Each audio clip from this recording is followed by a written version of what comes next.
Working with young minds, new athletes, young guys, one of the things that I think is really important to understand, at least for me, is being able to isolate and identify what it is that makes the blueprint, you think, for a really good athlete. Not just a good athlete, but a successful person. And I think the idea of aiming to do the best good leads me to think about entertaining the thoughts of what would help not only an athlete become a better athlete, but how does he also become a better person? What are those? Well, you're Kai Greene, a.k.a. Mr. Getting It Done. Now, we've gotten a chance to start this thing a little bit earlier in a much, much different way. Now, of course, you see us now. We're doing a little bit of cardio. It's a little bit after 12 o'clock in the morning. We've been flying. We've been working. We're still in the midst of traveling because there's a lot to do. But in this time, we happen to have had a moment of opportunity, rare opportunity, and I wanted to take this time and share this opportunity with you. I'm going to introduce you to a special person. In fact, I want him to take a minute and tell you a little bit about what he is doing, because he's truly developed himself into an influence that is doing a lot and is giving a lot and has just begun to scratch the surface with the greater good that he has to give. So I'm going to take a minute. We're going to turn this camera just to my left, to my left, to my left. I'm Kabariti. Kai, thanks for the nice, kind words. It means the world to hear that coming from you. You know, Kai Greene's the person we look up to. He's one of my personal heroes, especially being a diehard bodybuilder. So, just a little bit about my story. So, I used to live in New York. I used to be a banker. Humdrum job, as Kai says. I was good at what I did. I kind of liked it, but it was what we were expected to do. My father, you know, banker, followed in his footsteps. But I've always been a bodybuilder since I was 7 years old, and I actually got it from my father, because he used to read all the old Flex muscle and fitness magazines from the 80s. He used to watch the Arnold movies, Commando, and whatnot. So who didn't? Yeah, who didn't? So I used to cut bodybuilders, Mike Matarazzo, rest in peace. Guys like that, I used to put my head on their bodies. Oh, wow. And just imagine that was what I'd look like someday. So I'm a diehard bodybuilder. That's kind of the thing that I've been always passionate about. I competed one time only, but mainly I just bodybuild because I just love to do it. So anyways, after the banking thing, I'm originally from Jordan. I was born in the US.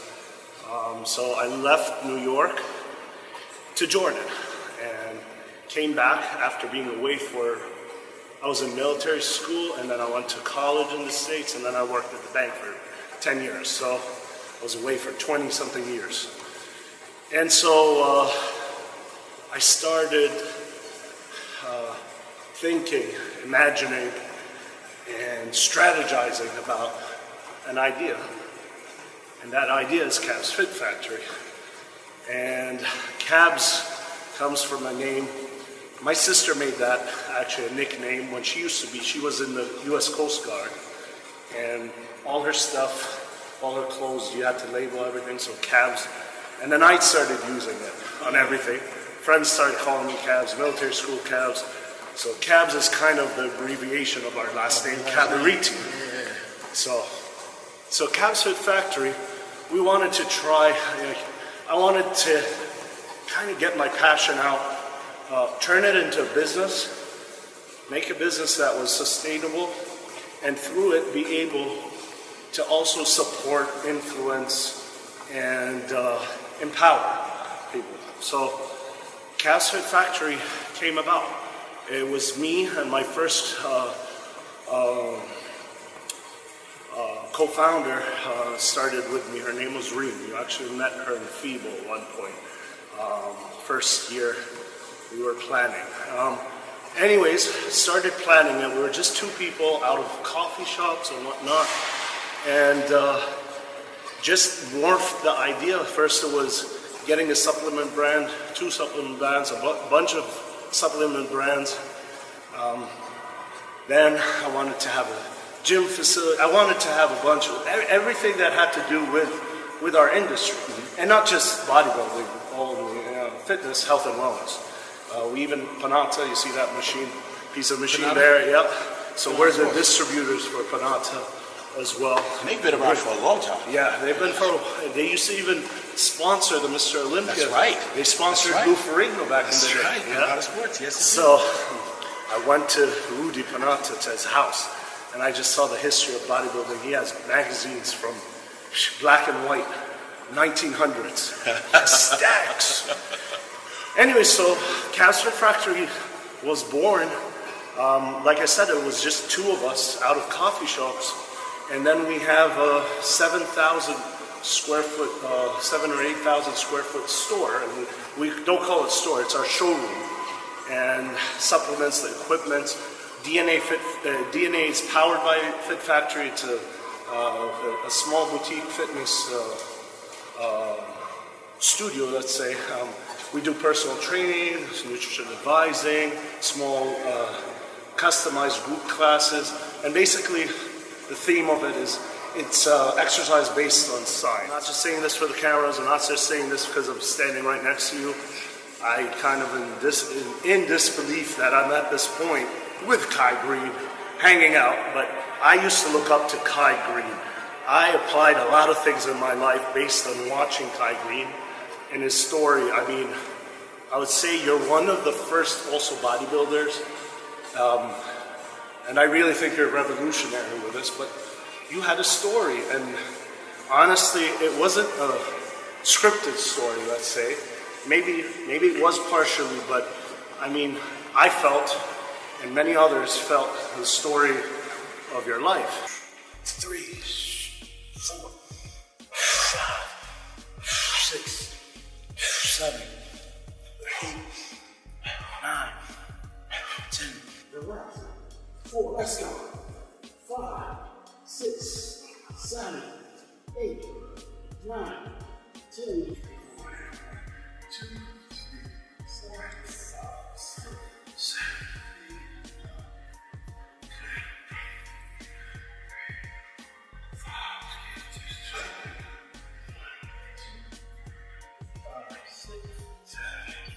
Sit.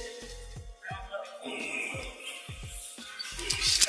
1, 2. Touch your chest. Don't be scared. 3. Let's get this. Oh, let's go. That though. 6. 7. Let's go. 8. 1, 2, 3, 4. 3, 4. Nice. 5, 6. Nice. 7, 8. 9, 10. 2, 3, 4, 5. 20. Look at that. That's pretty. Now that is pretty. He ain't having it. 3, 4. Stretch. 5. Yup. 6, 7, 8, 9, 10. Pull. My legs are a little smaller than Kai. I don't know how you do that. Let's go. 1. I like that. 2. Touch your chest. 3. Touch your chest. Let's go. 4. Squeeze. 5. That works your back in ways we don't know. 6. Come on. 7. Come on. 8. 9. Come on. 10. Come on. 11. Let's go. 12. Keep going. 13. Keep going. 14. Keep going. 15. 16. 17. Let's go. 18. 19. 20. I like that. Okay. 7. 8. 9. 10. 11. 12. 13. This is some of you 15 over here. 15 to your chest. Let's rock. Let's go. 1, 2, 3 to your chest. Let's rock. 4, 5, 6, 7 to your chest. Let's rock. 8, 3, 4, 5, 6. Let's go. 7, Boom, 6. Boom, 7. Boom, let's go. 8. Let's get it. Let's take it to here. All right, so. Guillotines like these. 1, 2, 3, 4, 5, 6, 7, 8, 9, 10, 11, 12, 13, 15, 17, 19, 20. Do you like defaults, doing them wider? Honestly, I think some of the most gifted, hardworking bodybuilders I've ever gotten a chance to see train in the world were not men, they were women. And I've had the privilege to get a chance to see some of the most amazing training sessions with women pro bodybuilders that have just really gotten a chance, just really blown my mind. You know, gotta send a special shout out to Iris Kyle, because you are a beast. You know, Diana could do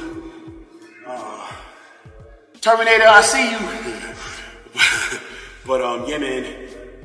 So anyway, I remember while watching this awesome female pro bodybuilder years ago as a teenager.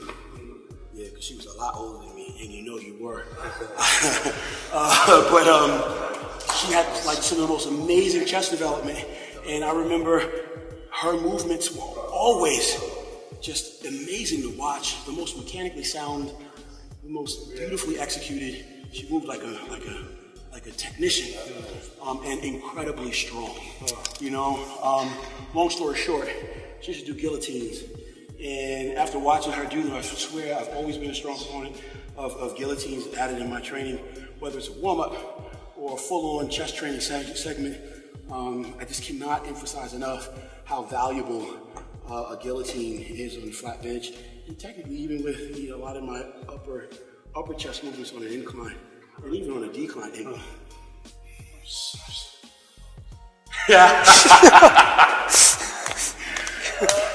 Ask him more questions. Yeah, he's like, he's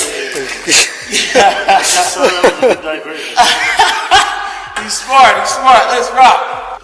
9, 10, 11, 12, 13, 14, 15. 12. The secret is my thoughts are powerful. My thoughts become things. It's how I think that makes my chest grow. I was about to pass out half an hour ago. You past that point, it feels good now. Let's get it. Thanks, my man. Let's get it. Up. 1, 2, 3, 4, 9, 10, 11, 12, 13, 14.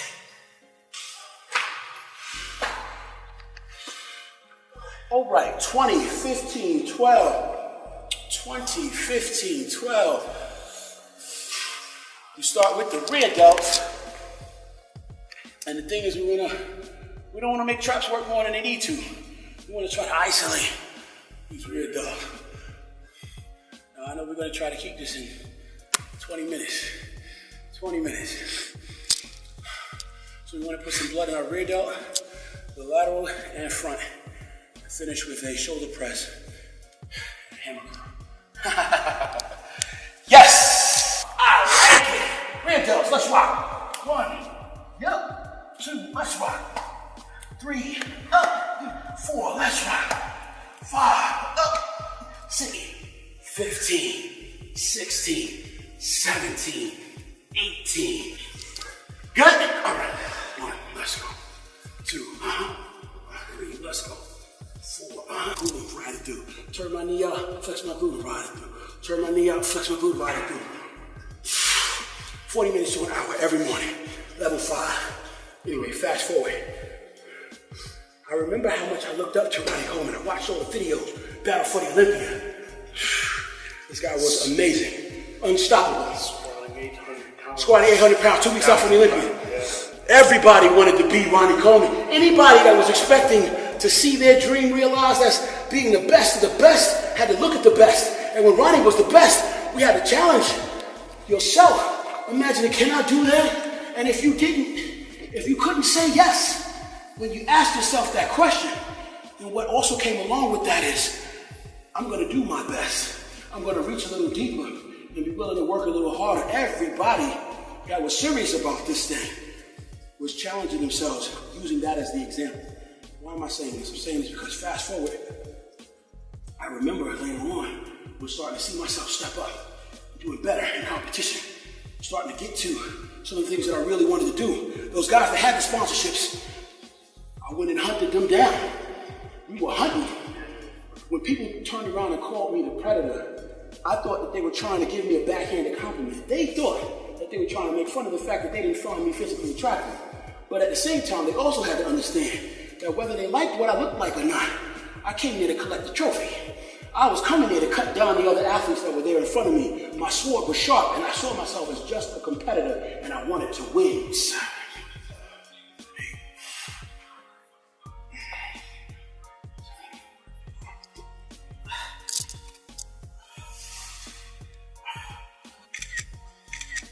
Nice. Thanks, buddy. How was your workout? Grueling. It's 3 a.m. in the morning.